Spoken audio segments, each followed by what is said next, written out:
The USA is very mommy issues coded. Yeah. 100%. We're a patriarchy. We have an over-involved single father. Yeah. And just no mom. America doesn't have a mother. Yeah, we don't have a mom. If we did, we would treat each other better. Because we would learn some manners. That's how you know it's just fucking dad, the television, couple beers, and a belt. That's how America was raised. The thing is that America has a mom, we just don't know her because she's a slut, and she just has this revolving door of men. Every 4 fucking years, we got a new guy in this fucking house, and he's giving us new rules. It's like, no, I want the old guy. Welcome to Soft Launch. Everybody back with another amazing episode. I am JC Mendoza. I'm Samantha Santos. This is Evie the Queen, and we're back. We're happy to be here. It is Sunday. It's going to be a fun day, and it's going to be a fun episode. It is. The baby's just settling in just nice. She's good. This is the cutest. The baby gave us her belly for the first time today, and she's been holding out on us, and now I think she's feeling at home. I think she's feeling quite at home. I hope she's feeling comfortable, and I hope you guys at home are feeling comfortable too, because we're about to get into our first segment. One thing about we, and one thing about us, it has been a monumental week for the Softies. It has. Off the pod, off the stage. It's been a lot of fun. We've been having a great 2026. Tell these people about, and make no mistake, we are 15 days in, probably less. Yeah. It just started. It doesn't matter. Didn't start bad though. Didn't start bad at all. Started pretty good. Tell the people at home what you got going on. Yeah. So one thing about me is a couple of days before the new year, I received a DM. She got a DM. Someone slid into my DMs, Slid and it right was in there. Chris DiStefano. Ooh. And he asked me if I wanted to be in a proof of concept for ABC. The kid Samantha shot a pilot, everybody. She's dancing around it for reasons I don't understand. It's not a pilot. You shot a pilot. It's a proof of concept for a pilot. Yeah, but you should say that proof of concept part quietly. Yeah. So it could just be a pilot. But yeah, I played Chris DiStefano's wife. Kid was a major role in a potential network television pilot. Yeah. You were one of the lead characters, babe. Yeah. His mom was played by Cyndi Lauper. Girls just want to have fun. Girls, they want to have fun. And you did. You had some fun. Who else was there? Bobby Bacala. Bobby Bacala from the fucking Sopranos. Oh my God. He was. You were amongst royalty. I was amongst royalty. I wanted to tell Bobby. I want to be like, you always took good for Janice. Yeah. But I didn't tell him that because he didn't seem so friendly. Kid wasn't so friendly. He wasn't so friendly. Kid wasn't getting paid his daily rate. No. They tried to cut the budget as much as they could. That's why you, Sergio Chicone, Mike Cannon, and Brandon Sagler were in the project. And they just still didn't have enough to pay Bobby. You understand? The guy just wanted to go home. He was driving back to Rhode Island. Yeah, that's a crazy way to live. It was a crazy way to live. But anyway, it was great. I had a great time. One thing about Italian people, they're going to get some money. They're going to move to an island. Oh, yeah. It's going to be long road to Staten. Yeah. Long road to Staten. Exactly. That's where you find the Italians. Exactly. But it was really fun. And one thing about me in this new year. Tell me. Is I'm really trying to, I always have goals, but I guess I don't always worry about how I think. Yeah. And this year I'm just trying to reframe my thinking. Reframe your thinking. How? Yeah. I'm just trying to not focus on such negative things. So he hit me up for this and I was like, oh my God. Then of course, my immediate thing was I'm unworthy, whatever. And then I was like, fuck that. Fuck that. I have to have a good time. I have to enjoy myself. Yes. This is what life is all about. This is what I'm working towards. And if every opportunity I get, I look at it from a negative space, what the fuck am I doing? Exactly. 100%. Yeah. I think we're at the point of our careers, where you getting something now, people are not doing you a favor. You know what I mean? It's not just because they think you're nice and you need this. People have their own, people are attacking their own careers and trying to make the best version of whatever they're trying to make, and including you in that is because you make it the best that it can be. Yeah. Or they think you make it the best that it can be. Or he just thinks I'm a piece. And what's the problem with that? What's the problem with that? Kid's eyes work. I mean, Kid's got a couple eyes and he can use them to see talent and fucking natural given talent. Yeah. Kid's a piece. Yeah. You are a piece. You're beautiful. You're a hot chick thanks. and you're fucking funny. Yeah. All these opportunities are going to start rolling in. I'm going to start getting insecure. Yeah. Yeah. No. Who the fuck Chris DiStefano? You understand? No, you're not gonna do that. You can't disparage the family. Yeah, can't disparage the family. Literally, I also don't want his disparage wife to see something that she don't like, and then that can't be casted if it gets taken to ABC. Yeah, unfortunately, all of that is out, and not because you've disparaged the family, because I didn't like it. A little too real, too close to home. No, I'm just kidding. Samantha had a dream where she was Katie, and she was married to another man named Tom Schwartz, and I didn't like it. You understand? I did. No, but the pilot. What was your favorite part about shooting? Kind of really the whole thing. I loved the hair and makeup. Is this the first time you were kind of on set in your life? Like on a set as talent? As talent, yeah. Because I worked for the Onion. Do you remember? You told me about that. They used to have like a video portion to the Onion. Yeah, and the you Onion, did hair and makeup. I did hair and makeup for it, and I was on set, cool. and it was mad fun. Yeah? Yeah. Did you have a good time doing hair and makeup? Yeah, but I had more fun being in the room watching people like be so fucking funny. Like I had to leave the set because I wanted to laugh too much. Yeah. Do you remember who was shooting? Like, do you remember who the talent was? Was it anybody? Nobody famous. Nobody famous. But like, I remember there's like this older woman, and she was playing like a newscaster, and it was supposed to be for like the RNC. What's the RNC? Like not the DNC before the Republicans. RNC. I thought you said the RNC. No, RNC. RNC. And it was just really funny. Like she was being like, "Hi, everybody," and you know, she was like a 68-year-old woman, and she was playing, and like she was just talking about how like just like gay apps were like huge. Can you speak? Can you get this out? She was just doing it. It was just really fun. I can't remember what it was, but it was like talking about like dick pics being sent. And she was like, "Yeah, what was that? Yeah, no, thousands of penises have been sent." It was just so funny. So it's like a parody on like the Republican National. Yeah, so like the Onion does that. They like do like political content, but like funny on both sides, and it was really hysterical. Like the people were so funny. Then there was a guy playing Obama because that's like how long ago it was. He looked so much like Obama when he walked into the room. I was like, oh shit. You were taken aback. Yeah, he looked exactly like Obama. And then I thought I was the only one. And then when I went back into the hair and makeup room, they were like, bro, he walked in. And I was like, did they get Obama for this? Yeah, you guys thought you saw Barack Obama. You're like, oh my God, he's going to drone strike this place. Yeah, you understand? I'm kidding. Yeah. Oh my God, why is he not wearing his tan suit? Yeah, that's what I was about to say. Yeah. But yeah, so anyway, it was the first time I was on set, like on a real set as talent. And it was mad fun. I had a great time. And like, I'm so not used to being taken care of like on a set. Yeah, people tend to you. They ask you questions. They ask you stuff like, "What do you need?" Yeah, like in the they middle. ask you stuff like, "Can I get you anything?" In the middle of us filming. Usually, you have to pay people to do that. Yeah, and you're being paid, and they're doing that. Yeah. It's crazy to be talent on a set. It was wild. Like I'm in the middle of a set, and they're like just doing like the camera, like changing the whatever the camera's positions, and then they're like, "Samantha, can we get anything? Yeah. Hungry, thirsty, pizza, anything?" And I'm like, "No, I'm okay." They really go out of their way to make you feel like what you're doing is a talent. Like you are doing a talent. Yeah, it was bizarre. And it's crazy because we work in show business nearly every day, and not all comedy clubs are like that. We're not always treated as important talent everywhere we go. It's true. Some clubs are great, like New York Comedy Club is great. They give you what they can, which is what? Give you some what? It's popcorn. Some popcorn. And you gotta ask for the popcorn, and you gotta ask when it's like not too busy. Not too busy, yeah. But no, they do always ask me if I want a drink. Exactly. New York Comedy Club is great, but it's not like that everywhere you go. Yeah. So for me, being on set is like mind bending. Yeah. It's completely. I'm like, what? Why are you asking me this? People have to stop me. Like, they have to stop me from getting something myself. Absolutely. Because I'll just go, I'll pick it up. Like, I don't want to make a problem. I'll ask other people what they need. Yeah. Somebody do my hair and makeup, like, do you need anything? I'm like, that's not how it works, babe. So the girl was doing my makeup, and like she had gum in her mouth. I had just drank coffee, so I was like, "Do you have gum?" And then like immediately everyone in the room was like, I'll get you gum, and like got up and went to get it. I was like, oh my God, like it's not that serious. Production assistants, those are their jobs. Yeah. That's what they do. Insane. Have you ever been a PA? I've been a PA on set for a commercial. Yeah. Shout out to Ariel, got me the job. It was the worst job I've ever had. Yeah, you're just hanging around, It right? is awful. I had to drive just hanging around. It was awful. I was like a fucking lackey for the set. I had to go get coffee when they wanted coffee. I had to drive like a box truck throughout the city to pick up supplies for the shoot. Yeah, driving in Manhattan's a nightmare. In a driving truck? in a truck? Yeah. I didn't. You should need to have a license for that. I think you do, CDL. You don't. Not for a small box truck. Oh, like a U-Haul. Like a U-Haul. They give those out to any fucking Which Tom, is Dick, and Harry. Nuts. Yeah, you should. I really would. More people should rent those and just live in them. I think they do now. I've been seeing like people living in They have comedy shows in those things. That's crazy. It's insane, but Michael Che will produce them. I believe it. It's just, being on set is crazy. Being a production assistant sucks. I like being a talent way more. Yeah, of course. Way more. So much better. But I loved it. My favorite part, to get back to your question, was really hair and makeup was mad fun. Yeah. Because it was just like, I was just like kikiing with them and like having a good time. And usually, and you know this, like I have such a hard time. I worked in corporate for so long that I when I'm around people I don't know, I do like my corporate voice. And I hate doing that, like especially in comedy settings. But it's such a natural thing. I don't even know I'm doing it.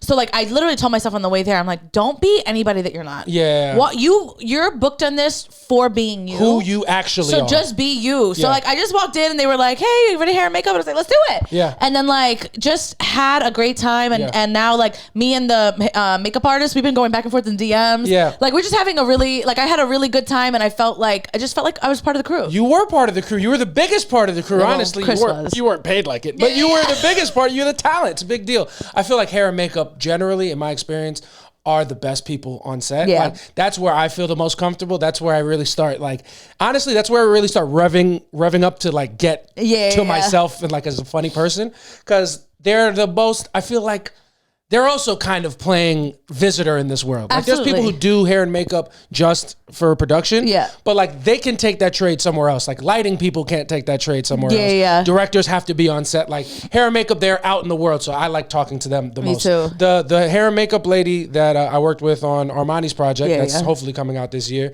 was the same hair and makeup lady that I did 10 years ago when I did a show with him. Her name is Roz. She's the fucking best. And every time like we see each other, she's like, ah! Yeah. And she's like, "Yo, let me see my hair. What does it look like? Did anybody cut it?" And I'm like, "No, just you." And I love that. So you're flirting with Roz? Roz? Yeah, you know what? Go, Roz, if you're watching, fuck you. You understand? Yeah. Roz is great. No, She loves you. You guys great. will fucking get along. You get along famously. Yeah. But yeah, being on set is cool. For you, I can't imagine how much of a full circle experience it must have been to play opposite Chris DiStefano in a pilot. Yeah. I didn't know a bigger Chris DiStefano fan than you. Yeah, I feel like we don't really talk about it much. Like you guys can tell, like we do like little things based off the podcast. Yeah, we don't talk about it much because we're stealing intellectual property. Stupid. It's just what it is. We love the history hyenas. We love Chrissy. We love Giannis. And Chrissy doesn't even know that we listen to the pod. Yeah, I think he might. How? Well, because Did you talk to him about it? Well, I've told Giannis knows. Yeah, but do you think Giannis and Chrissy get up and talk about you? They might. They might, and also they might take their piece gun out and shoot you a couple times. Stupid. The reason why Giannis follows me is one time I did a story. People said, "What's your favorite podcast?" Back in like 2020, and I wrote the History Hyenas and I tagged them in it. Yeah, and then Giannis like hit me up and was like, thanks for listening, whatever. And then I was like, bro, like you're such an inspiration. Like I wanna, whatever. And then he looked at my page, saw my stuff, followed me, and was like, bro, keep doing what you're doing. Like this is you're so funny. Yeah.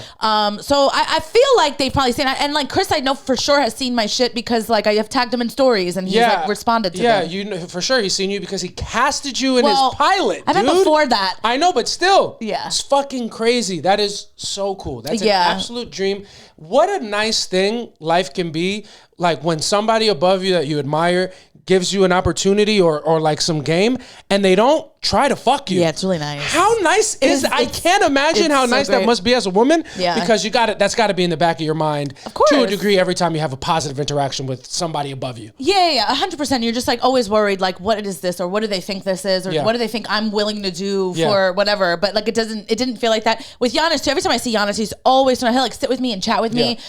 Chris less. I would say less chatty in your less chatty, like when I've seen him at New York Comedy Club, but always so nice. Like anytime I see him, he always remembers me. Like anytime I see him somewhere outside of where he's used to seeing me, he'll always stop and say hi and all that stuff. I also feel like it's like a New York thing. Like I feel like we give that energy. You can tell. It's like every real New Yorker has like, it's in Dragon Ball Z, it was a power scanner. Yeah. But they had a little thing and they can tell people's power levels. Yeah. And real New Yorkers can see other New Yorker levels. Yeah. And I so think he knows you're authentic. Yeah, he sees me. He knows that just like him, you haven't seen a Jewish person until you're 22 years old. You understand?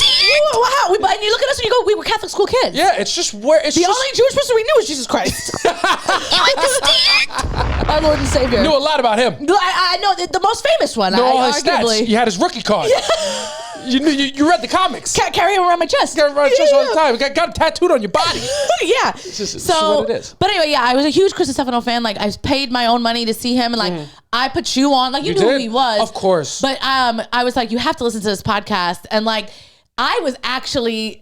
A funny story is when you and I met, we would talk about stuff. I was like, "Oh, you're a super cucked out kid." Yeah, I'm a liberal. I'm a pretty liberal guy. You're a pretty liberal guy. I would say probably more liberal than me. Did you hear that, Gabby Mendoza, my little sister, who thinks I'm a little bit sleepy Republican? You understand? I'm a liberal kid. I just like to make jokes. Yeah. I felt like I was super nervous to put you onto that podcast because they skirt the line a little bit, and for me, I'm like, whatever. I know they're not being like. I know that's just for the sake of comedy. You're a grown ass person. You're more mature than I am. You know that you could separate the art from the artist. That's why we still listen to R. Kelly a little bit. Yeah, and that's Not a joke. You understand? Unless you don't like that, then we're kidding. Then we're just kidding. If you are enlightened, we have a couple of playlists for you. Yeah. Well, here's the thing.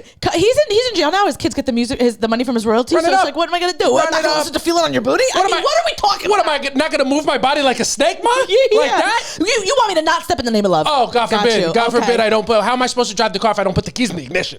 You understand?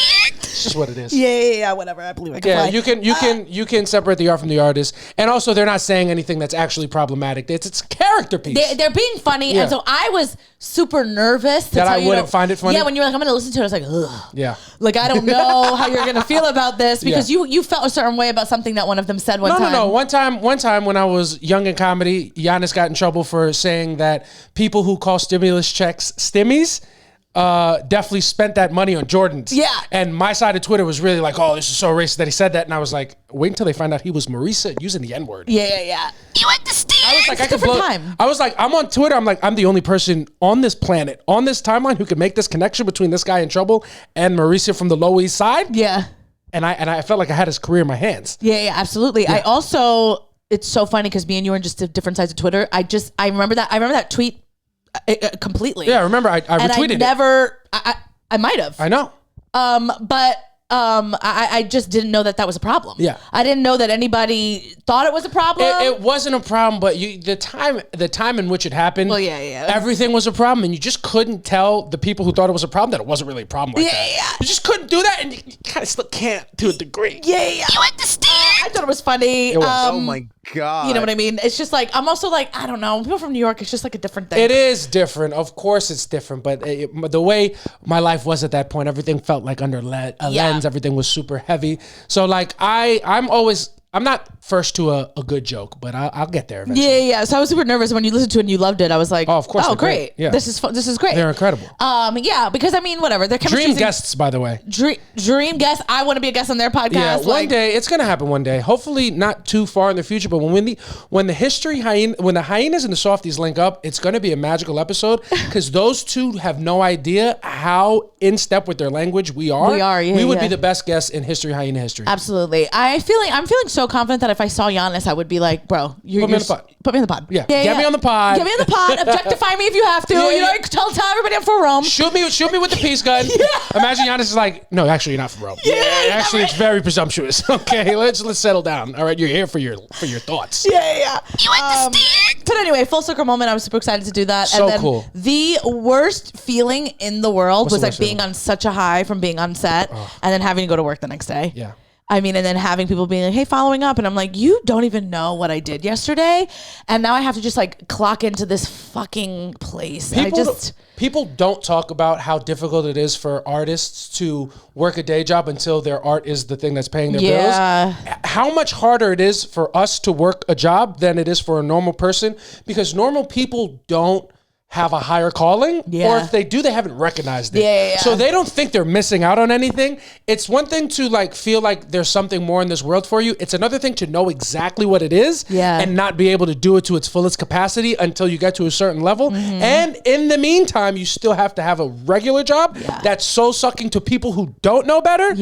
It's an absolute nightmare. It's an absolute nightmare. I literally being at work on Friday, and I had to like host a bunch of meetings. And just like everybody doing like a little small talk about like the close of the first week from thing. And I'm looking at everybody, I'm like, fuck you. I don't wanna, everyone's like, hey Sam, how are you? I'm like, I'm fine. Leave me alone. I don't wanna fucking be here. Then we finished a meeting early and they were like, oh, since we have some time, we should talk about this. No. I got TikTok to scroll. I got videos to make. It's just what it is. Samantha gets back to her Zoom meetings after being on set shooting a pilot for ABC, right? Or NBC? ABC. Samantha gets back to her day job after shooting a pilot for ABC. They ask Samantha, how are you? She goes, better than you. How are you? Too good to be here, frankly. You're beneath me, and not just on our Zoom box, in real life. No, everyone I work with is really great. They're super sweet. Super great. I'm super lucky to have that job. And I'm just so grateful and humble to be there. No, honestly, everybody that I work with is really great. And I actually have no issue with anybody I work with. But if my career takes off for no reason at all, I'm going to get on a Zoom and just be like, hey, fuck you. Shove it up your fucking ass. Take this meeting and shove it up your ass. Yeah, and that's just you on a Zoom with your family. You understand? Yeah, but that was soul crushing because it was really fun to do the thing, and then I was like, oh my god, I have to go back to work. And make zero mistake, I had such an adrenaline dump that when I got home, first of all, not even when I got home, I called an Uber from set. And got in that Uber, and I think 2 blocks in, I passed I went to sleep, dreamed, I was dreaming and everything. Yeah. I got home, every joint in my body hurt, and you're like, what's wrong? And I'm like, I gave everything I had. Literally, it was like, so, I was so hype, and then I just had nothing left. Like walking from the couch to the bed at night, I was like, my knees hurt, everything. I was in so much pain. You completely emptied the tank. You were living your passion. It's just so fun. It's so funny to hear us talk about, I'm telling you guys, it's funny to hear us talk, so fucking get on board. It's just so funny to be an artist and do something fun like that and like have that be like the peak of your weekend. In some ways, like a high point milestone in your career. And then you're talking about you having to take your own Uber from set home. And if you were a real artist, they would do that for you. And it's just so funny to see how like the stock we put into things and still how many more levels there are to go and how happy we are to just be where we're at. Yeah. They were saying that Bobby was upset because he had to take his own car from Queens back to Rhode Island. Yeah, they paid for him on the way there, but they didn't pay for him on the way home. That's a nightmare. And they were saying they're like, we should probably pay him in retro. Yeah, like a retro pay. It's just funny because you're talking about how being on set for this pilot is like makes you feel or reminds you that you have a higher calling. And you're better than the people that you work with on a day-to-day basis. And Bobby Bacala's looking at you the same way. Yeah, he's like, who's this fucking broad? He was a cleaning lady they hired. You understand? This pilot is frankly aggressively beneath me. I used to work with real Italians. Every Italian is have something else. Yeah, exactly. This is fucking bullshit, frankly. Yo, I low-key wanted to go to set with like my horn around my neck. Too much. Too much is supposed to be Puerto Rican here. Yeah, exactly. I had a cosplay. For all the people who think that we only lean into our Puerto Rican half, Samantha got on set to be a Puerto Rican woman and just wanted to fucking Italian. Yeah. No, I did an accent. I did a Puerto Rican accent. Let me hear I had to do a little. I had to speak a little Spanish. Do the Spanish for the pod. What do you mean? What'd you say? Oh, ay Dios mío, mommy. That's what I said. You understand? Oh my god! Yeah, I can't tell you the lines of the show. It's an NDA. NDA. No, I didn't. Yeah, I didn't say nothing. Paid for this, and I'm gonna fucking hire me for the pilot. No, but I had to say like little Spanish words here and there. That was actually what I was most nervous about. And then I was like, even if I don't say the words right, nobody in this fucking set's gonna know anything. Everybody's white. Yeah, 100%. Chris is like, it sounds just like my wife. I'm not listening. Yeah, you understand? No, it's fun. It's a good time. I'm super proud of you. That's fucking awesome. It's a fun week. I was super proud of myself, mostly just for not being nervous and just literally going out there and being like, what the fuck? I have to have a good time. I had a blast. It's because that's your actual skill set. Yeah. That's something, the things that you have to do on camera are things that you do naturally. You were actually tapped to do something where all you're doing is what you naturally do. Oh my God, it was the best. It's not even, it's work because you have to be there on time, you have to be professional, but it's not work in the sense that it exhausts you from like, oh, here we go. Let me put it on. Well, it's not meaningless work. Yeah. It's meaningful to me. It's what you love to do. It's what I want to do. So it feels a little bit easier. You can be tired when you get home, but on set, there's nothing to be nervous about because you're just doing what you do. Yeah, and I like that's what I was texting my friends. I was like, I want to do this for the rest of my life. Yeah. Like, I don't care about a spreadsheet or anything like that. Like, I just want to be on a set. You know what I mean? Nothing beats living your truth. Nothing beats like doing exactly what you feel you've been put on this earth to do and like doing it at a high level in a way that's going to hopefully advance you and make some inroads to get even closer to where you want to be. Yeah. And I'm super proud of you and that's super cool. Thank you. Now tell everybody what you did. It's been a great week for the Softies. Samantha was on set on Thursday. Yeah. And I had a different shoot on Friday. I was in the pilot episode for a new podcast coming out with Tony Reali. I don't know if you guys know about him. Italian kid. Yeah. Italian kid. He used to be on ESPN. Wouldn't know a thing. No, you wouldn't know a thing. But you'd hear him talking, you go, cousin. Yeah. You go paisan. Yeah, you go Bobby Bacala. Yeah, you go Bobby Bacala and you go, he is above this production level. Yeah. But he used to be on ESPN for 15 years on a show called Around the Horn. Yeah. And then another show called Pardon the Interruption. He's a... Italian horn? Around the Italian fucking guy. Totally, but I got tapped to do it by my guy Brad, who also used to be our Lily sponsor. Shout out to Lily. The button's gone, and it's a different. It's been reappropriated, so forget you heard that. Yeah. But Brad tapped me for an opportunity. I got to be on a pilot episode of a new podcast called The Lineup, where I competed with another big Knicks fan. I don't know if you guys heard of him from the Bodega Boys. Desus Nice. I never heard of him. I don't know if you guys know. I don't know if you guys know. I don't know if you know the first child of the Bronx, but I got to go head to head against Desus for a Knicks trivia for a prize, and it was an absolute blast. Brad hit me up to do it a couple weeks ago. I just had no idea what it was going to be. I thought it was going to be more of a man on the street thing. Yeah, and brought me up to a really nice studio where they record a bunch of stuff that I don't watch every day, but like I know clips from like All the Smoke and the Pablo Torre podcast. It's a really professional studio, and I got to like shoot for an hour with Desus and Tony, and it was a fucking blast. Yeah, man. JC went into this, gave me about, I don't know, no information. I gave you the information that I had. Yeah, so I'm like, oh, he's just doing like this, small little pod. That's what I thought. The day before he goes, I didn't even think it was a pod. I just thought it was a game show. Yeah, you thought it was a show. I thought it was like short form content, like kind of like how we did with Pulso. Yeah. So I'm like, okay, he's just doing this thing, whatever. That's what I thought. And then like a day before, you're like, I think I might be filming with Miro. And I was like, no, you said Miro to me. Oh, I said Mero. And then Mero, yeah. And I was like, what? And then I'm like, what is this? And you're like, I'm not really sure. And then the next day you were like, no, it's Desus. And I was like, what the fuck are you filming? Yeah. And you still didn't know. And then after he sent me a picture, and I'm like, and then I could see like the studio in the back, and I'm like, what the fuck is this? So legit. I did not know what I was walking into. They had food there. Thank God. Yeah. They had food there. I was coming from work. I fucking stank like piss because I was running around sweating with kids all day. I stank like fucking grajo. Yeah. Smelled like a homeless person. Good thing I was wearing a jacket, kept all the stink inside. Yeah. You fucking stink. You fucking still people, your motherfuckers in here is nasty. Yeah. No, but I was super sweaty. I didn't know what I was walking into, and it was like a full studio. It was a full studio operation with multicam, and like, we had to be walked through. There's production assistants asking me what I want. It was insane. It was so much fun. Yeah. I don't want to toot my own horn, but Desus and I got along famously. Yeah. Good. He's a New York guy. He's a Knicks fan. And we connected on a bunch of things. We knew a lot of the same people. Funny guy, easy to talk to. And on the pod, we had a blast, man. Yeah. It was so much fun. Tony is such a professional. Like, he's quick for his world, like in TV media. Like, he's quick and he's funny, and he'll say something that's a little off center. Yeah. But like in the pod format, me and Desus was like pow, pow, pow, pow, pow. Yeah, because you guys are both used to podding. We're used to podding, and like we're comics. Yeah, like Tony's sports focused. Like, he's trying to get the correct stat. And me and Desus are just there for the vibes and just to talk shit. I love it. And it was mad fun. Oh, I was so happy for you. No idea when it's coming out. I have no idea what's going to come of it. I am owed. I did win Knicks trivia. You understand? By the way. What are you going to do? So all you guys out there talking about that brief 3-year stint in my life where I played with the Celtics on 2K and rooted for them a little bit in real life, just going to have to get off my fucking dick about it. So that goes for everybody, every friend that I have that's in my group chat that's listening to this. Have you ever been asked a trivia question against another fan and won something? You never won shit. So how about you shut the fuck up and you let a real one fucking hold the city down? All right? I don't care. I'm who I am. I'm accepting my truth. And the truth is I won trivia and I'm owed a Patrick Ewing autographed jersey. Ooh, and they gotta send that put to it me? Up in the pod. Oh yeah, well it'll be somewhere up here. And make no mistake, changes are coming to this pod. We're doing some stuff. Oh yeah, big changes are coming to the studio setup of the podcast. Big changes are coming in our life. Big changes are all around the apartment.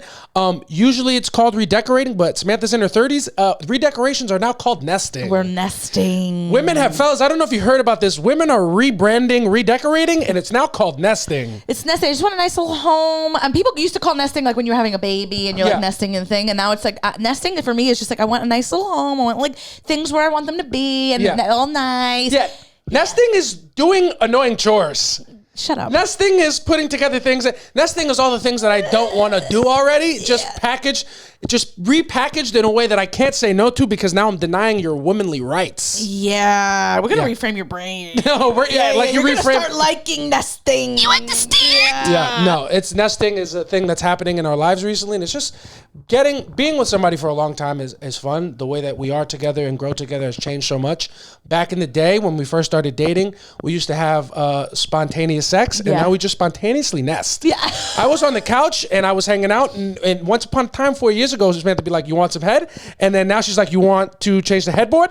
And that's exactly what we did. I'll actually put a picture up here. We changed the headboard in a room. Yeah. And it took some time, and I hated it. Did you really? No, it wasn't so bad. But you were just so excited. She's like, oh, I'm nesting. I'm like, you're nagging. You understand? You want to fuck? No, you want to fucking change the duvet? Yes. Yeah. And here's the thing. What's the thing? Right? Watch your fucking mouth, okay? The way you talk about me in my nest. Yeah. You understand? Also, I did the duvet by myself. Yeah. I didn't even ask you because I didn't even want to fucking hear the guy. You just shut the fuck up and complain. So I did the duvet by myself. Let me stop you real quick. The way that you just spoke about me, the guy fucking complained. Is that not fun?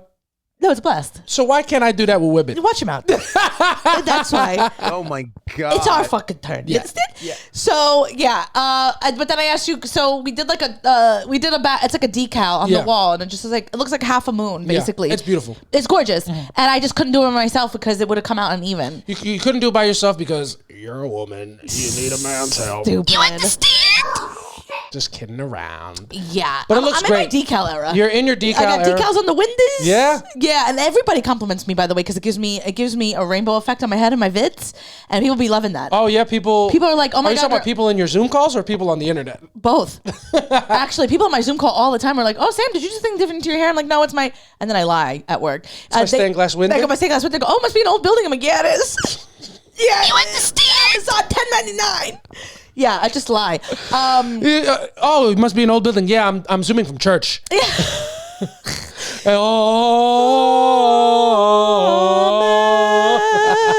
Yeah. But yeah, on the internet, like, so my video that went super big about like ex-girlfriends and stuff. Mm-hmm. The amount of comments I get, like, girl, you are preaching, and I could see that rainbow in your hair. Like, people, it's all over. Maria Maverick commented on it too, and then she said, "Wait a minute, are these the stained glass?" Yeah, internet's been a fun place. We've been redecorating, so a lot of changes are coming to the podcast. A lot of changes are coming in the way we shoot it. We're gonna try different camera setups. So we don't know exactly when those changes are coming, but it's going to be, a lot of stuff is going to be in fluctuation. We want to give you guys more. Let us know how you feel about our setup now. Let us know how you felt about game night. We had a blast. Oh my God, I loved it. More clips clips from that are going to come, but we're just trying new things. Yeah, we got to try new things because we gotta figure something out. Speaking of new things that the world wants me to try, I did a interview with Hannah Berner. I don't know if you guys have heard of a big friend of the podcast. She'll be on it soon, and we don't have that in writing or in any type of way. And frankly, she'll definitely say no. Yeah. But I did an interview with Hannah for Hand on the Street, and the question was, would you rather lose your hairline or lose a finger? Yeah. And I said, although I think I'd look great bald, which I would, I'd rather lose a pinky because I love my hair. And then some anonymous giggler. Yeah, some anonymous giggler. Some giggler who sounds like a Batman villain. A fucking giggler. Yeah. A giggler put my picture through ChatGPT. I'll put it up here. And the streets want to see the kid, but 8,000 likes? Yeah. The streets want to see, you know what? And it's she ruined the environment for that. She ruined the environment to show me what I could be bald. Yeah. And I think it was meant in a positive way. There's a nice sentiment, like, oh, you would look good bald. But there's a very thin line. There's a very thin hairline between having a head of hair or people like thinking I look good bald and people thinking I look like shit now. Yeah. And a lot of people like, he would look better bald. Oh, he'd be so much hotter bald. He needs to know that he'd look better bald. I'm like, are you bitches telling me I'm ugly? Because I'm getting a little annoyed, frankly. Yeah. And it's giving jealousy. It's giving a lot of the people telling me that have straight hair. Yeah. And think I have a pajon. It's giving my grandmother. It's giving Tata. You should straighten that or cut it. Yeah. It's giving they don't have edges. It's giving they don't have edges. It's giving very, they don't like an ethnic kink. Yeah. It's giving the racist fucks. No. I did go on the comments and then I was like, oh, this is turning into something I don't like. Yeah. Like the internet's a funny fucking place because people have audacity there. Oh my God, so audacious. Yeah, people like the picture of you bald, hysterical. Yeah. And then people just like commenting underneath it. But then there's people that are just like, he doesn't even realize like his long hair is not doing anything for him. It's holding him back. Oh, and then I want to go to their page and be like, and what about your outfit? And what about your fucking face? And what about your horrible eyebrows? Yeah. Like, don't come for my man. You know what? I'll tell you what, 2026... the women have gotten too much fucking audacity. The audacity is reserved for the men. Yeah. All right? Because I don't like what you brought you chirping back to me. Yeah. And you guys are supposed to be uplifting me. This is my core audience. This is the biggest batch of followers, and they're all telling me, hey, you ugly fuck, go bald. Yeah. Men used to go to war and have no hair. Yeah. And I hate that. Yeah, you hate that. Yeah. I do feel, though, that you only keep your hair because you think it's the only way you can be who you are on stage. Yeah, you think so? Yeah, I think you think it's an unhealthy attachment? A little bit. Yeah. I feel like you think like it gives funny and it gives this and that. And it's like, you don't need your hair for that. You can cut your hair. Yeah? Yeah, sometimes I feel like you're holding on to your hair just because. Yeah. Do you think am I chopping my hair off this year, cuz? Oh, I don't know if you want to. Am I gonna cut my hair this year? Yeah. I feel like you inspired me to go gray, and I'm inspiring you to not hold on to your hair for if you want it, keep it. It is fun. It's a lot of fucking work sometimes. It is a lot of work. I do feel like you are falling out of love with the process. Yeah, it's just taking too much time. You know what it is? I'm not falling out of love with the process. I'm falling in love with hats. Yeah, you are falling in love with hats. I have a lot. I'm starting to build a nice little hat collection. Yeah. And I can't show it off until I punt on my hair. Yeah. So it's just a bit much, but it is what it is. I feel like maybe this year, within the next 2 years, I'll probably chop it. Yeah. I mean, and I'm not trying to force you to do it. No. I'm just forcing you to rethink it, like, because sometimes you just the way you are, you're like, no, if I don't have my hair out, and like my hair gives me like I look like I'm a funny goofy dude. I feel like it's disarming. Yeah, but like, what do you? That it isn't. Yeah. You know what I mean? Like, no one's looking at you like, oh, everybody's God. armed. They're looking at you armed. You walk in and you go, thank God he's got long hair. Like, now I feel safe. You know what I mean? I do feel like that a little bit. I think when I grew it out initially in my 20s, I think I liked the way that women responded to it because I felt goofier, so it didn't feel like there was pressure and interactions to try to like pick up women. Yeah. You know what I mean? Does that make sense? Yeah, but I don't know why you're thinking about that now. No, I don't know why you're thinking about picking up fucking women in front of me. Okay, you picked up one. You picked up your last one. Excuse me very much. Yeah. Honestly, right. I'm just telling you to cut your hair because our drains can't handle it. You know what I mean? There's only got enough for one bitch. Our drains are looking up from the floor like, yeah. The picture of the guy. The picture of Willem Dafoe. Yeah.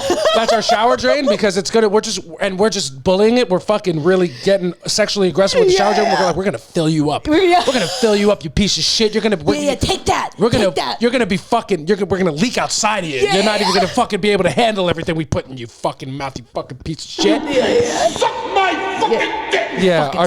Our shower drain needs to be freed. Yeah, it does. Pray for our shower drain. But I think within the next 2 years, maybe I just kind of want to. At this point, I've become attached to it. It has become part of my identity, and I maybe I want to film something. Maybe I want to film a special, and like I've always said that, but I think I have to take it more in my own hands. Yeah. And try to film something, put something out with my hair, and then then I'll cut it and do something else. Yeah. I just like that idea. Yeah. Why not do that? Why not? Part of my journey. Try to film something. I know. I got to. Yeah, maybe this will be the year.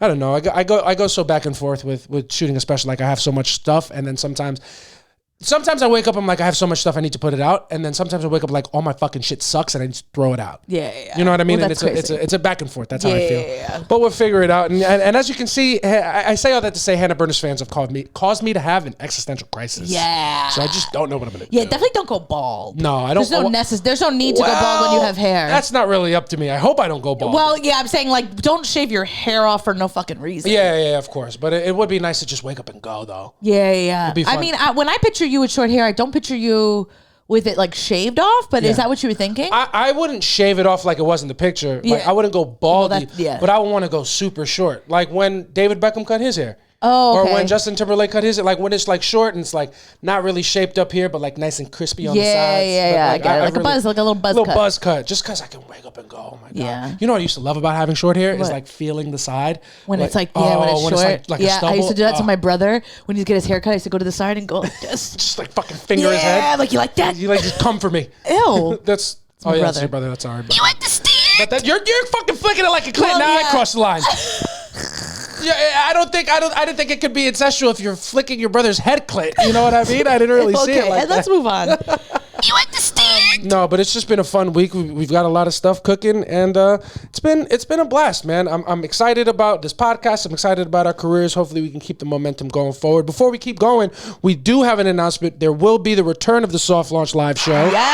Yes, the return of the Soft Launch Live Show. We've taken a little hiatus to retool it, but we will be back on Valentine's Day, ladies and gentlemen, at New York Comedy Club. It's a 5 o'clock show. It's a 5:30 show. 5:30 show. February 14th at New York Comedy Club on 4th Street. The link is now live. Link is live. So we'll put it in the bio, but you can also go on their website and buy tickets. It is going to be a blast. It's going to be like a date night type of thing, but you come if you're single. Who gives a shit?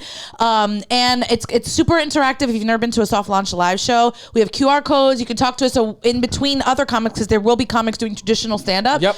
But JC and I will go up first, and then in between each comic, and we take our time, like answering questions and like doing some banter, some live banter. We'll get to know you in the audience. Yes. You'll get to know us, because we give you the opportunity to give us prompts, and that steers every show in a different direction. Yes. Every show's a unique experience, and we haven't done it in a while, and it will sell out. So make sure you grab your tickets. Come to Soft Launch on Valentine's Day, the Valentine's Day special. Yes. Link is in the bio. Lineup coming soon.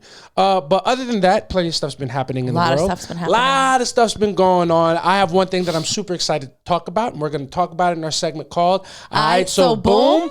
And Aight So Boom, one of the biggest content creator couples on the internet, has filed for divorce. Oh my God. I mean, Desmond and Kristy? Yeah. Right there. If you guys, they are the light-skinned prank couple. That's how I refer to them. Yeah. And basically their whole thing is the girl does something ridiculous, and then the guy goes, ha ha ha ha ha. Yeah. And then they get millions of dollars. Yeah. And they filed for divorce. Oh my, I'm shocked. I for one, can't believe it. I can't believe it. I can't believe that couples get on the internet and act happier than they are for interactions. Me either. I can't believe it's insane to me. It's wild. And you know what? I'll tell you another thing that's just absolutely true.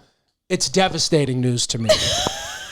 This couple breaking up absolutely breaks my heart. I hate to see people who are similar to the lane that I'm in crash and burn. I hate to see that. Yeah, I hate to see You absolutely hate to see that. Yeah. And we are not in their lane because we're actually funny. Yeah. Oh. You understand? Here's the thing. It's not even them that I didn't like. It's the people that are fans of them that I absolutely hate, because it's like, there's nothing more obvious than a fake prank, and you go to the comments, people are like, you got him this time, girl.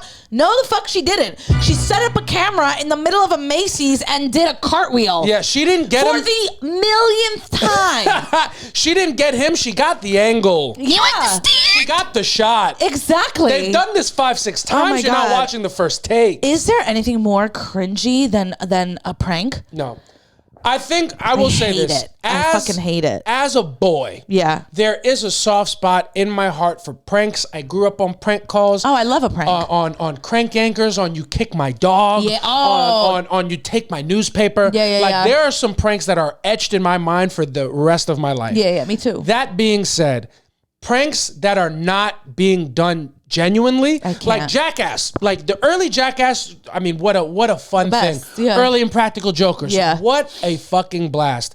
There's something so soul crushing about staged pranks that are the version that we're seeing not being genuine.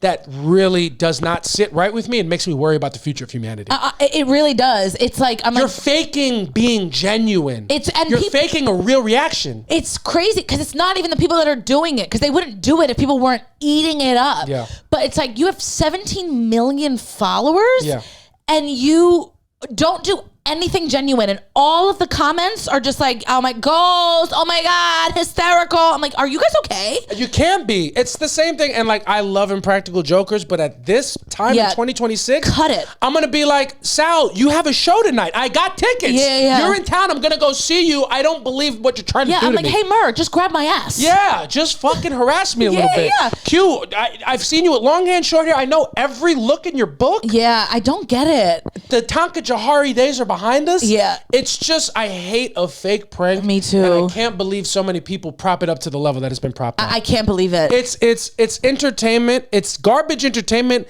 in place of like genuine art or reaction. I hate it. It is. It really is. Disgusting. It is disgusting. And when I see it, it is soul crushing to me. It is soul crushing. And honestly, I'm glad that they're divorced, and I hope they're both miserable. You understand? Nothing makes me happier than to see people like that fail. Oh, Jesus Christ. It's just true. Yeah. It's just true. With all that being said, if you see me and JC doing a couple pranks, leave us alone. Okay? We got bills to pay. We got fucking bills to pay. Samantha had to pay for an Uber home from set. We're fucking doing something. I said, stop, I'm doing something. No, if we're faking, you let us fake, because you know we're the real. Yeah. If we're faking, it's for a check. Exactly. They're faking, and they make it their personality. They walk around and they act like these people who have this relationship. Yeah. You can't make your living like putting on a projection that isn't your real life. Yeah. Well, you can. And most likely you will, but it always catches up with you. Yeah, absolutely. You can't live a non-genuine life because life is the whole time. Yeah. Life is the whole thing. And if you're not being real, it comes out at some point. It does. I will say this about them. Very handsome couple. Oh, that kid's smoking hot, man. So is she. Yeah, but we don't, I can't. She's beautiful. Her body is everything. Like, they're a really good looking couple. Yeah, they'll both be fine. And I was like, y'all don't even need to do this. Yeah. Y'all could do regular couples content. Yeah, for real. You know what I mean? Because they were so good. I mean, they're alive still. Yeah. They're a really good looking couple. And you look at him and you go, he started doing his own stuff where he was trying on clothes. You go, of course he cheated on you. Yeah, kid. Once a guy goes the influencer route, you go, okay. Yeah, he belongs to the streets. Yeah, he belongs to the streets. You look at him and you go, he was taking his shirt off on TikTok and he was taking his ring off to have sex with other women. You understand? It's just what he was doing. Did you hear that the couple was Jehovah's Witness? I did hear that. They're a Jehovah's Witness couple, and Jehovah witnessed their downfall. Yeah. Once he started going, he was knocking on some other doors. Yeah. You understand? And it wasn't just Sunday, babe. Yeah, once you started growing in that beard, you go. You knew it was coming. You go, okay. Yeah. Once you see a light-skinned black man go the Drake route, you know what type of stuff he's on. You also just look at him and you go, I mean, the guy had to be sick of it. Oh, of course, man. It gets so old. It's so old. There's only so many belly laughs you can fake. Yeah. Also, before you stick your dick in something else. Yeah, it's just true. You understand? And I don't have to worry about that because my bitch is funny for real. All right, I'm not acting like I'm laughing. I'm just having a good time. Yeah. And you have our permission if JC ever cheats on me, because it would never be me. No. You could cut this up and then, use this against us. Would be funny. Yeah, it would be funny. And make sure Samantha gets all the proceeds of that, unless she fucks it up, which she can. But make sure Samantha gets all the success in the wake of our devastation. I did read that they just built a house. Yeah. And they just moved in. That was like on their content, we built this house because of all the money they made, and now everyone's just being funny people are like, what the fuck happens to this house they just built? We were so invested in this house. Our house is the kiss of death because the same thing happened with Tom and Ariana. Yeah. Our house is the kiss of death. Our house is like children, like couples that are going through something. They all right, let's get a house and maybe that'll fix things. Which is crazy. They already had a house though, but they just built their dream home. Shit is crazy, and now it's a nightmare. Yeah. Now it's dreams and nightmares. Now he just lost half of his dream. He released a statement. Yeah, I saw that. What did he say? He said he's taking accountability. He took accountability because she posted that it was because of infidelity. Yeah. So he said they've been having issues they've been trying to work through, and they had a conversation. Separated. It is giving he wanted a divorce and she wanted to work on it. Yeah. And they were trying to work on it, and then he goes, and then he had some transgressions. Yeah. And things happened. Yeah. And people were like, wow. So he wanted a divorce, and she said no, and he said, I'm getting this divorce one way or another. I'm gonna fuck a bitch. Yeah. So I don't know. It's giving the way he wrote it is maybe he might have just been flirting with somebody, but he went balls deep. He went balls deep. As you should have. They've also been together since they're 16. I know. It's sad, but it's there's so much. They've lived a full life together. Yeah. They really truly have. There's no shame in it not working out for them at this point. But it's sad, but they're grown so much as people. I'm sure it's hard to stay the same person or to stay a recognizable version after that much time when you met at such a formative age. Of course. There's still so much change ahead of them. And we all still have life in front of us, but the rate at which you change from 16 versus 36 to wherever they are now is way different. It's way different. And it's also I think we also need to, I'm in my reframe your brain kind of thing. Maybe not right now. They can't look at it, but it's that was a successful relationship. It was, absolutely. You have 2 kids. You built a career, homes, a beautiful life together. You don't have to go to work anymore. Yeah, this part of life that you're going into, you're not enjoying it together. Yeah, I just know that he was in that other woman's coochie hysterical. Do you think she's going to continue doing pranks on whatever man she dates next? I don't know what she's going to do next. Let's play. What kind of content do you? I think she's just going to go lifestyle. I think we'll see her. Selling flat tummy tea. I think that's step 1. Step 2, she's going to set up a tripod and film herself grocery shopping. And what else do we think she's going to do? Well, she's definitely because he's cooking. Well, what she's gonna do, she's gonna lay low. You're not gonna know about her dating life, but when she does date another guy, it's gonna be them slow dancing in the kitchen. Oh, big time. She's gonna go. She is going to make me feel as cringe as Travis Kelce's ex does. Oh my god. She's not gonna handle this breakup well. Oh, absolutely. Yeah. Absolutely. But with that being said, you know how I feel about couples content, so it's just of course they broke up. Yeah. And that just goes to show you guys, there's only one couple you should be following, and it's just me and Samantha. We are different. We're the best. Yeah. And you're just not gonna have you invest now. Let me make a pitch. I'm like sharks. No, I'm like Leo and Wolf of Wall Street. Something just came across my desk, guys. Yeah. That you would absolutely love. It's called our podcast, our relationship, and our stocks. Yeah. All right. You invest now at the price of $5 a month to become a super softie, John, and that investment will grow tenfold by the new year. How's that sound, John? How does it want? If I told you could invest in the only couple that is ever actually going to be happy on this planet, would that be something that you're interested in, John? Yeah. You understand? It's just what it is. It's just what it is. You got to get in on the ground level. We're never gonna have you out here looking like that. No. You know what I mean? We'll see. We'll see how our career takes us. If we got we gotta do a couple pranks. We gotta do a couple pranks. If I gotta do a couple cartwheels in the middle of a fucking TJ Maxx, so be it. Yeah, and if we gotta fucking divorce a little bit just to pull the wool over your eyes, make us both grow, and then get back together because we've been seeing each other the whole time. It's just what it's got to be. You understand?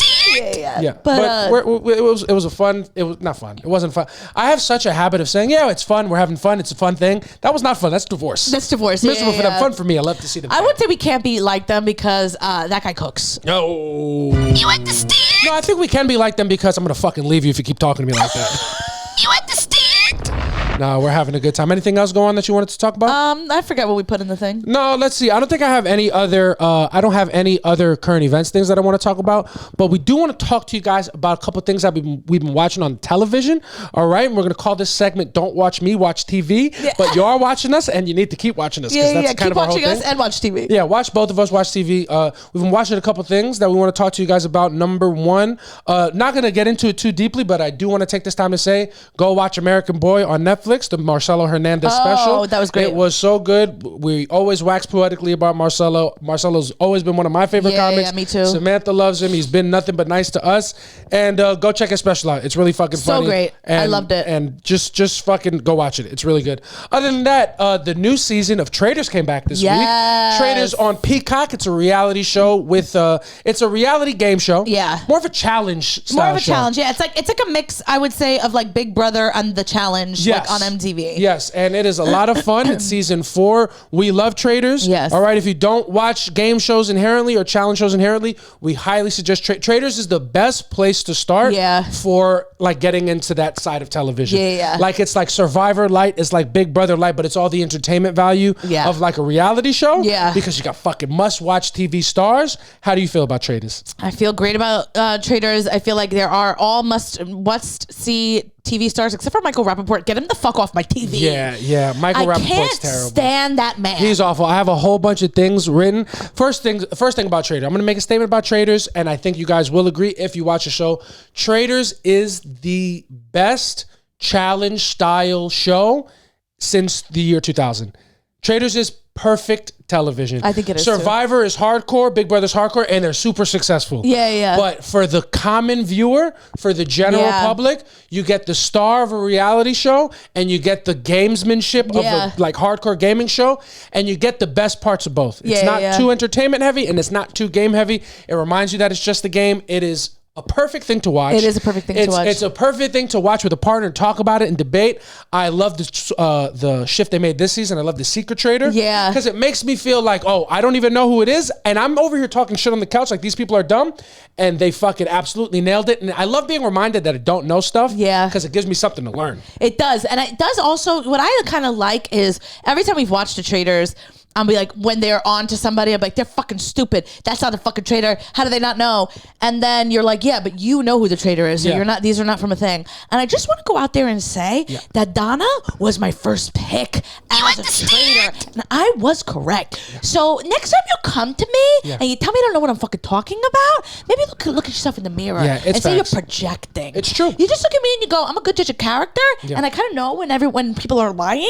So try me, Desmond. You try to lie to me, and I'm gonna fucking know. Yeah, you look at Traitors, and you go, it takes a specific IQ to be able to tell who's a traitor and who's not, and that IQ is very low. It's garbage television made for garbage people, so if you can see right through it, it says more about you than it does about me, babe. Yeah, all right? yeah. It tells me that my mind is working on a higher level. Yeah. All right? Because I'm doing a thing, I don't know if you've ever heard of it. It's called overthinking. All right? And you only overthink when it comes to yourself. I'm overthinking all the time. All the about time. everything. You could never be like me. You could never. You're just thinking, am I worth it? Am I worthy? What's my purpose in life?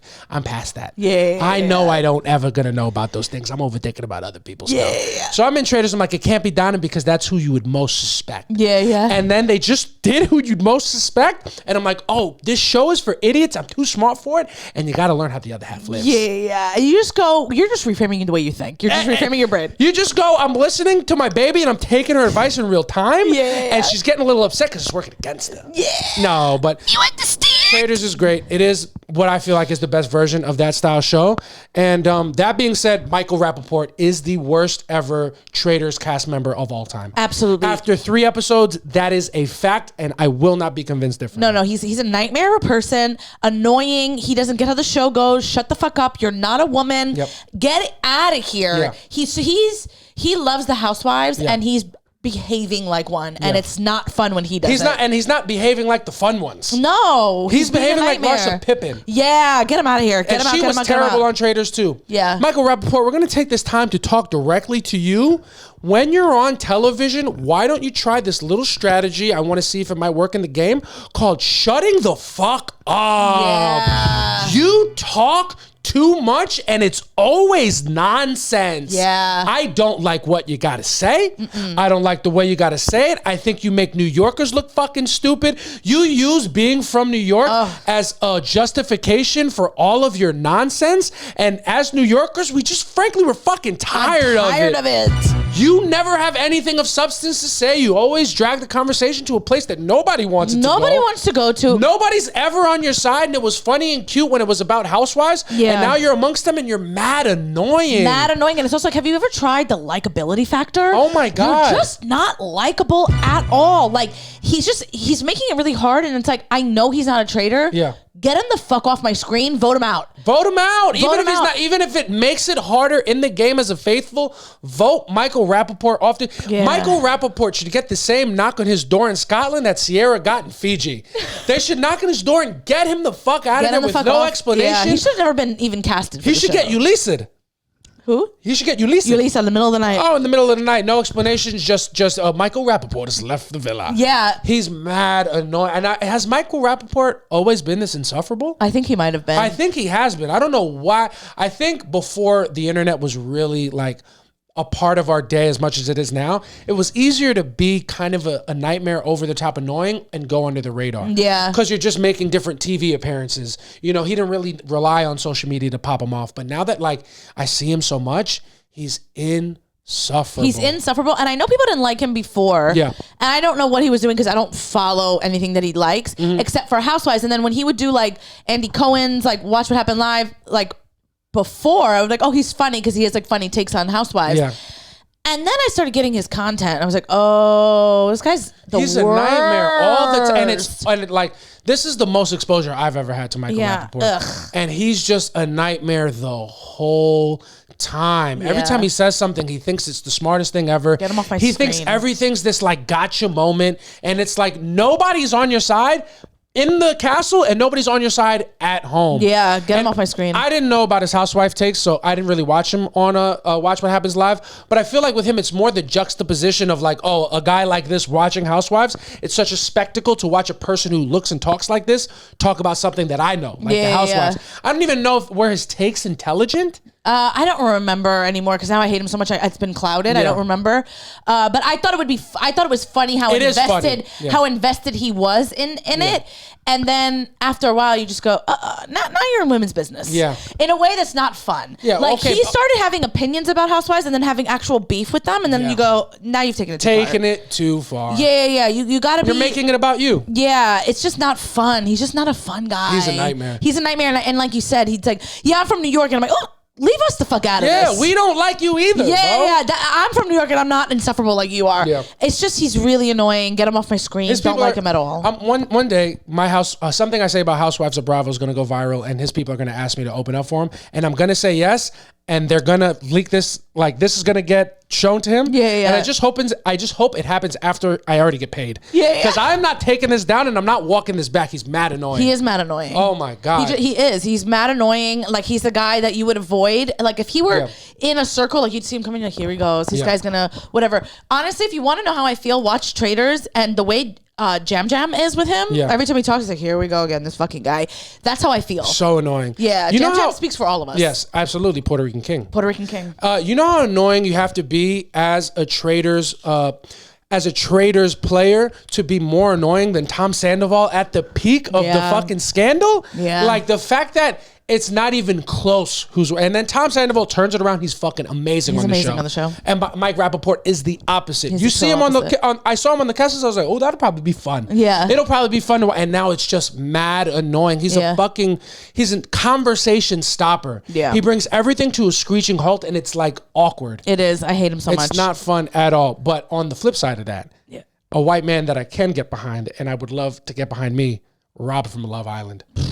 What a fucking smoking hot guy. Yeah. Love the way he handles himself. I watched him for 3 episodes on Traitors and I go, everybody who had Leah's back is a fucking moron. You understand? And I didn't watch that season at all. Either. And I'll say it with my chest as somebody. And I know, you know what gives me because Whitland is on my side. Yeah. Rob, I didn't even watch season 6. I know he got the raw end of that deal. Absolutely. I did not watch season 6. Is it season 6? I think what we watched was season 7. This was season 6. Okay. I didn't watch season 6 of Love Island, but I have now seen every clip because I am just in Rob edit, love edit, hot, TikTok. Dude.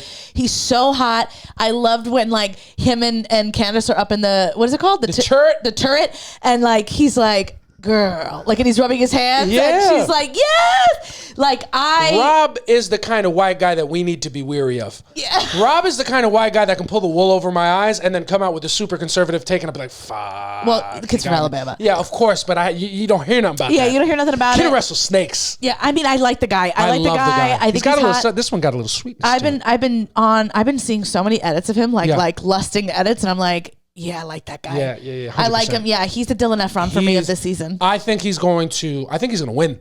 Well, we'll see. I think it's hard. I think it's harder to be a traitor than a faithful.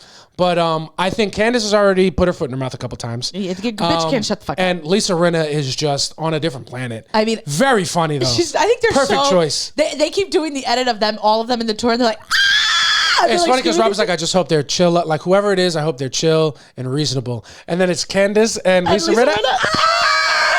It was the best. He's handling it so great because think about Rob. He's also like, it's not like he's a super smart guy. Yeah. So he's not going to try to Boston Rob him or Dan him. He's just going to let this happen and be like, we're actually doing great. I think, and they're having a good time as Traitors. It's a great thing. You guys have to watch Traitors. It's so good. Because we got to chat in the comments. Yeah, we got to chat in the comments. Tell us your takes.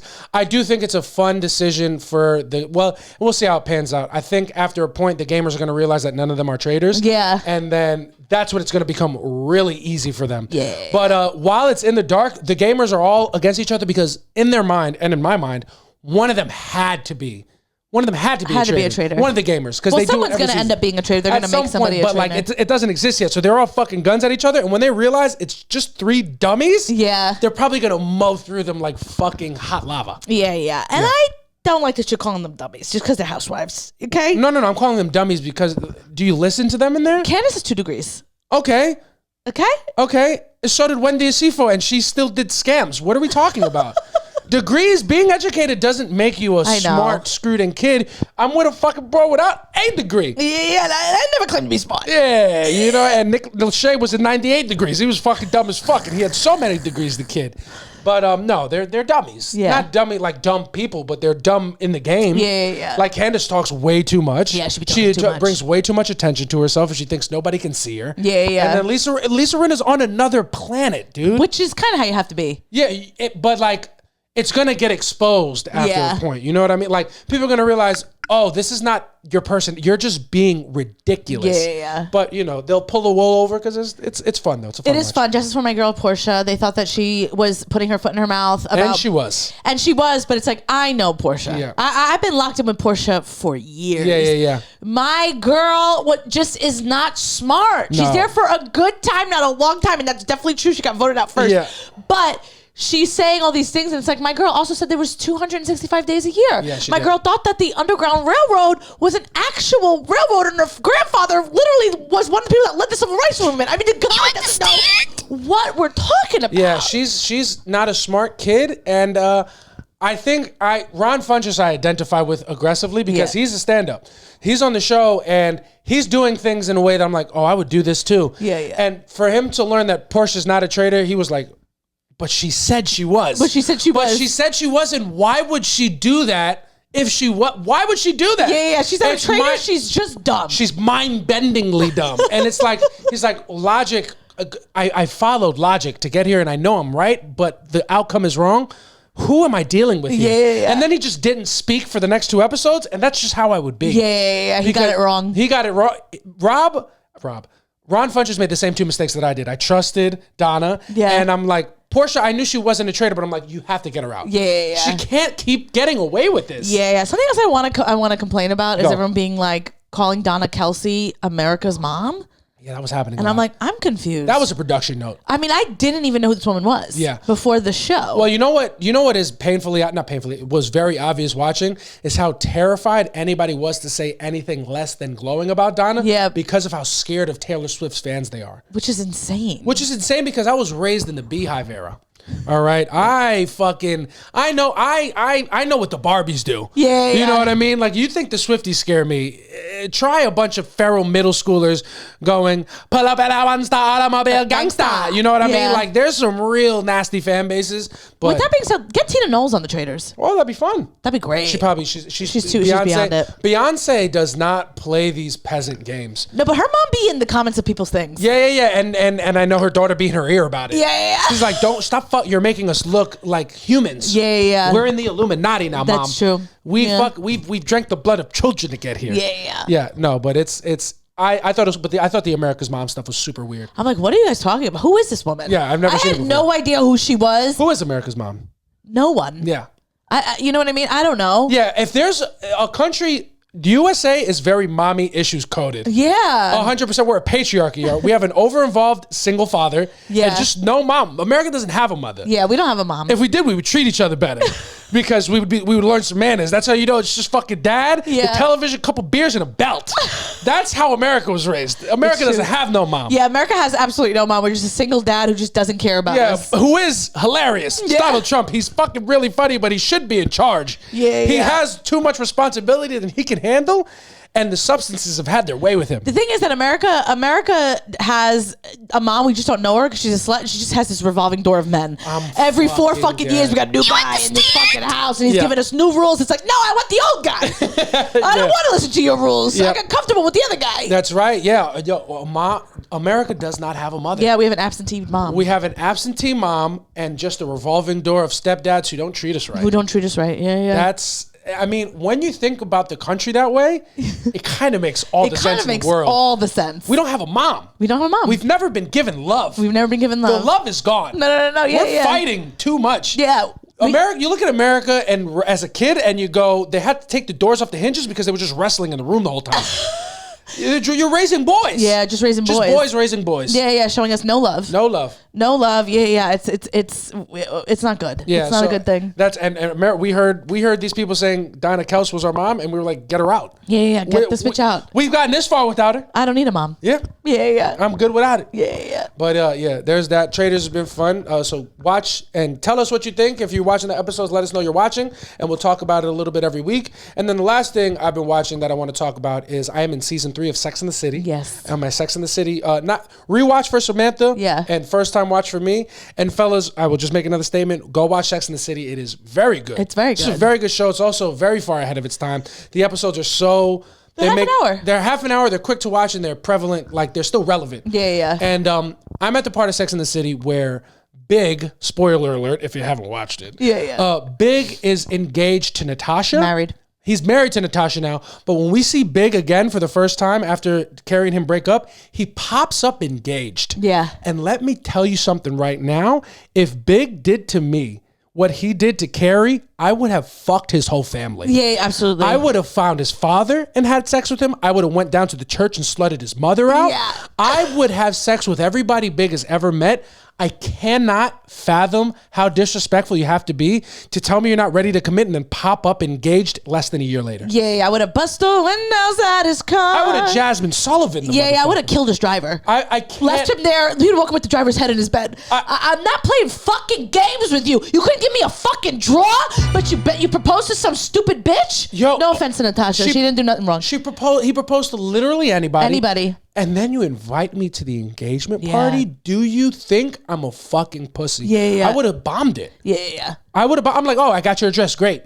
Oh, absolutely. I'm sending some. I'm gonna send a little something. Yeah, I would have sent anthrax. Yeah, and they'd be like, everybody be like, toast to the bride and the groom, and then the next thing you would have heard was, so I would have blown the bitch up. Yeah. You can't do that to people. You can't. And the fact that I know where the show ends up. The writers have such a tall task to resell me on this because it is so. It'd be one thing if you're young and in love and you don't treat each other right. You're going through. Kids in his 40s. Yeah. Kids in his 40s. It's not acceptable. It's not. You're an old man acting. He's an like old that. man. Yeah. That I can't. I can't. I'm shook to my core. Yeah, and it's been fun to watch you watch Sex in the City because you have a front row seat to what it is to be a woman. Yeah. Because men in their 40s don't want to grow up. Which is men in their 40s are like, no, I'm not sure I'm ready. And I'm like, oh, you're about to have heart disease. You need to take a baby aspirin every day to make sure you don't fucking have a heart attack. You tell me you're not ready. Yeah. When are you going to be ready? Our love is not solid while your hairline is thinning. Yeah. You should be grasping at the things that aren't going to change. Exactly. And that is my love. I'm offering. I got a pitch for John. Something came across my desk, John, that you would absolutely love, and it's called love. Yeah. And I got it for you. Is that something you'd be interested in, John? Yeah. And Big's real name? John. Yeah. The kid absolutely didn't commit to care and just committed to a bitch 10 anyone. years younger. Yeah. I would absolutely murder him. I mean, you hear about that all the time. I mean, Big Sean was with Janae Aiko for years. I mean, it had to be like 10 years. Yeah. And then had a baby with her. They didn't work out. Shocker. Yeah. He did an interview after they had a baby when they were still together. And he was like, they asked if he's going to marry her. And he was like, nah, I'm a little scared of getting married. You have a baby. Yeah. That's scarier. Yeah. You literally are tied to this woman for the rest of your life, regardless. Leaves Janae Aiko and apparently now is engaged to some new bitch. I don't know. What are you even talking about? I can't even wrap my head around being with somebody for so long and them not wanting to commit to me and then just committing to literally anyone but me. Are you trying to humiliate me more than you already did? Yeah, and not only committing, but committing so quickly. So quickly. When it's all I wanted you to do. Yeah. It's absolutely insane. I love watching shows like this and watching men treat women bad and going, what a fucking asshole. And just completely disregarding how I ever treated you. Yeah. My favorite thing to do is just really be in the now, be in the present of like how we've grown to love each other and just disregard the fact that I didn't treat you so great in the beginning. Yeah. And I just don't identify with that no more. Yeah. So I can fully really lay it into somebody who's doing something that I don't like. Yeah. Honestly, you don't give me Big. Yeah. You give Miranda how she is with Steve. You look at Steve and you go, me. And you just talk like this and I love you so much and let's move in. And you're like, listen. I care about you, but I gotta go think about it. Yeah. I gotta go call my friend and think about it. I'm going to be very honest with you right now. Yeah. Calling me a Miranda is a violation of my Miranda rights. Yeah. That is the most disrespectful thing you've ever said to me, and it's true I'm a lesbian. Yeah. And it's true I ended up with a woman stand-up comic. Yeah. It's just what it is. I don't like that you call me Miranda, but I'm Miranda. I'm gonna cut my hair and shave it, make it red. Yeah. You understand? Yeah. You are absolutely a Miranda. I am a Miranda. Yeah. Then we're gonna break up, and you're gonna go, you know what? Actually, I don't think I am straight. Yeah. Yeah. You're gonna 100%. You're literally gonna do that. If this doesn't work out, I am equally as likely to end up with a dude as a chick. And that is unfortunately just the truth. Did you see how much chemistry Roland and I had at karaoke? Yeah, you really did. Kids sang duets. You never sing no duets with me. I don't. You never wear leopard print like that. You never let your cleavage hang out like that. You don't never do that. You never get up a theme. You saw your friend, we did karaoke yesterday, and you saw your friend Roland in a leopard print and you just thought it was my mother. And you just got hard as a rock. I was like, God damn, that ass is fat. Yeah. God damn, what that style. I would love to hear the way that they talk to me. Yeah, 100%. I am a Miranda. You are Miranda. You treated me in the beginning the way a Miranda treats Steve. Facts. But damn, that's a sobering reality. Yeah. You weren't Big. Big was way too much of an asshole. Yeah. You also, you look at him. Big is the things that Big like. For the first 2 seasons, his up and down, his hot and cold is like, oh, he's the best. Yeah. You know what I mean? Like, he's really trying. But then for them to break up, for him to be cool with it, for him to go to Paris, come back, not call her, and then pop up engaged, he should die for that. Yeah. He should be murdered. Yeah. He should be murdered, and even if Carrie plans it and like carries it out premeditated, she should be let off, and because it's a crime of passion. Yeah. Sometimes passion lasts for years. Yeah, no, it's true. You should be allowed to do that. You should be. I 100% agree. I was so sad too when they break up too, because he comes over, they have sex like one last time, and they both know like it's over. Pig man. Well, no, she knew what she was doing. I know, but pig man. Yeah. Pig man, and I'm watching Carrie and I'm going, Big needs to run for the hills because she's not a nightmare, but she's like a lot. But like that's no excuse. Yeah, but then you look at him, you go, he makes her crazy. No. Carrie. He makes her crazy. No, Carrie does not get made crazy by Big. Carrie's crazy. She doesn't ever question her own impulses. She acts in the worst way you could possibly handle things. But for 2 seasons, Big just handles it perfectly. Yeah. And it's like, oh, but I still love you. Or, oh, but that's cute. Like, he doesn't ever react to something the way that he should. Yeah. And then he eventually lets her go, and I'm a little confused by it.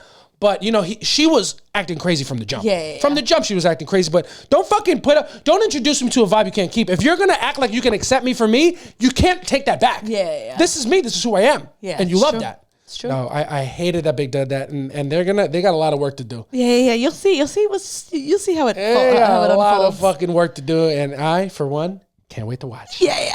And just like that, we're on to season 4. Yeah, we are. And just like that, that's the end of the episode, guys. Thank you guys so much for listening to Soft Launch. We had a blast. Like we said, the live show is coming back on Valentine's Day. 5:30. 5:30 at New York Comedy Club. The link will be in the bio. Lineup will be dropping soon. We also have our In Rhythm comedy show at the end of this month. I think it is, I don't know. Actually, The last Sunday of the month. Last Sunday of the month. We'll get the link to that to you soon. Other than that, like, subscribe, leave a comment. Tell us what you're watching. Let us know if you're watching something that you like, that you want us to watch. We'd love to interact with you guys. We want to fucking give you guys content that you deserve. Yes. But thank you so much for listening. I've been Jason Mendoza. I'm Samantha Santos. And we'll catch y'all next week. Bye. Peace.